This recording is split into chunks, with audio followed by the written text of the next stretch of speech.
Hello friends, welcome to Meenakshi talks and sings. இன்றைக்கி உங்களுக்காக ஒரு அழகான கதை சொல்கிறேன். ஒரு ஊரில் கணவன் மனைவி இருந்தாங்க. அந்த கணவன் பெயர் சிவப்பா, மனைவி பெயர் கௌரி.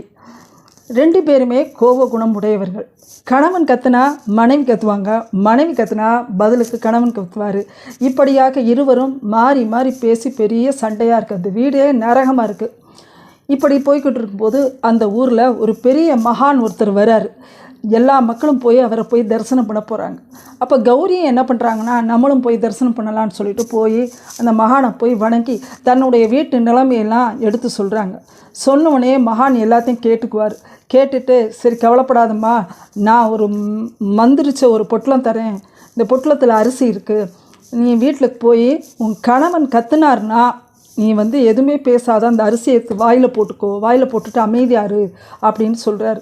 சொன்ன உடனே சரிங்க சாமின்னு சொல்லிட்டு அந்த மகானை வணங்கிட்டு அந்த அரிசியை வாங்கிட்டு போகிறாங்க.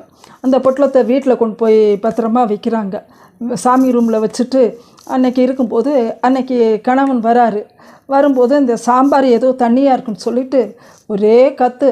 கணவன் அப்படி கத்துறாரு, ரொம்ப கெட்ட வார்த்தைகளெல்லாம் திட்டுறாரு.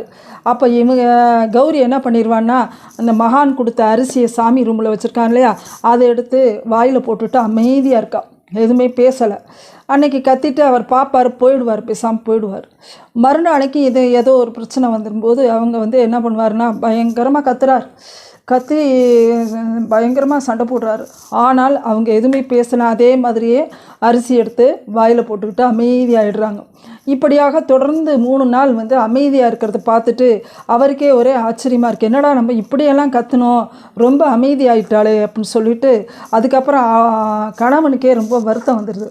உடனே சிவப்பா போய் மனைவியை பார்த்துட்டு, என்னை மன்னிச்சிருமா, நான் தெரியாமல் பேசிட்டேன், உன்னை இவ்வளோ தூரம் கொடுமையாக பேசியிருக்கக்கூடாது, நான் உன்கிட்ட ரொம்ப கொடூரமாக நடந்துட்டேம்மா, என்னை மன்னிச்சிருமா, இனிமேல் நான் அப்படி பேச மாட்டேம்மான்னு சொல்கிறார்.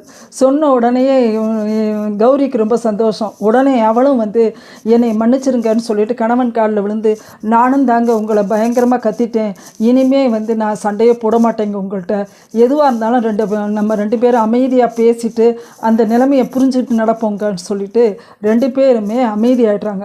2 பேரும் ஒருவருக்கொருவர் புரிந்து கொண்டு அன்றிலிருந்து குடும்பத்தை நல்ல முறையில் நடத்தி அந்த வீடே சொர்க்கம் ஆயிடுது.